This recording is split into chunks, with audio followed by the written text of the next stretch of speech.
नमस्कार।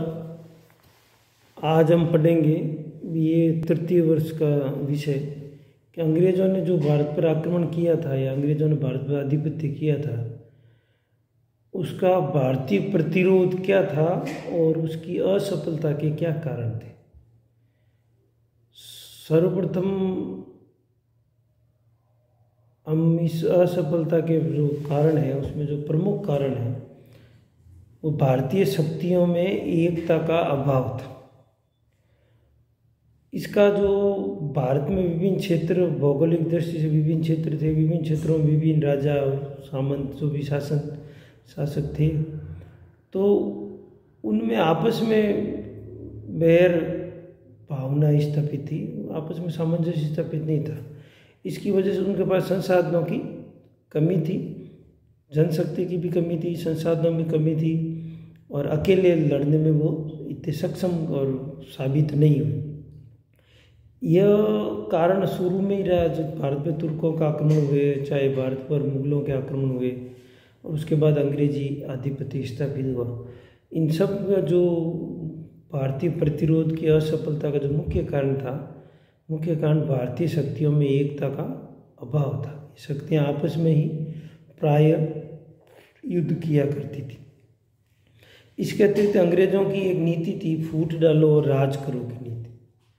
विभिन्न छोटे छोटे शासक थे, उनमें आपस में लड़ा के, आपस में फूट डाल के उन्होंने अपना आधिपत्य स्थापित किया। ये हमारे जो देशी राज्य थे ये इस बात को समझ नहीं सके।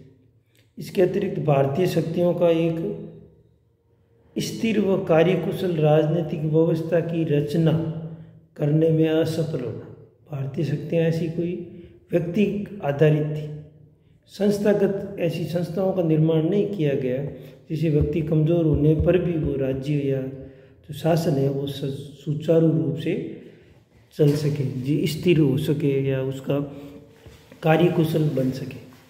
इसके अतिरिक्त देशी राज्यों का तकनीकी व आर्थिक पिछड़ापन। देशी राज्य कुछ राज्य बड़े थे, बाकी सब छोटे छोटे राज्य थे। इस वजह से उनका आर्थिक क्षमता न के बराबर थी कि विदेशी शक्तियों से युद्ध लड़ सके और उनमें ऐसी कोई तकनीक और विज्ञान का भी एक तरह से अभाव था। ब्रिटिश सैन्य विज्ञान व श्रेष्ठ तकनीक ये भी भारत पर अंग्रेज़ों का आधिपत्य करने में इसने महत्वपूर्ण योगदान दिया, क्योंकि वो सैन्य विज्ञान और सैन्य तकनीकी दृष्टि से श्रेष्ठ थे।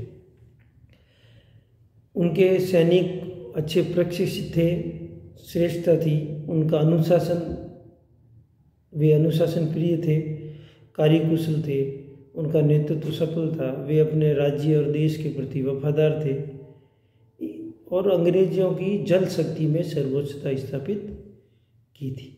इसके अतिरिक्त वो आर्थिक दृष्टि से हमारे से कहीं समृद्ध थे। इन कारणों से ही अंग्रेज भारत पर आधिपत्य करने में सफल रहे तथा हमारे जो राज्य हैं, वे राजा हैं, वो अंग्रेजों के विरुद्ध असफल रहे। यह इस असफलता ने हमें लगभग 200 वर्षों से ज़्यादा गुलामी की ओर धकेला, जिससे अंग्रेज़ों ने भारत का आर्थिक शोषण किया तथा भारतीय व्यवस्थाएं और परंपराएं, शिक्षा व्यवस्था आदि को समाप्त प्राय कर दिया।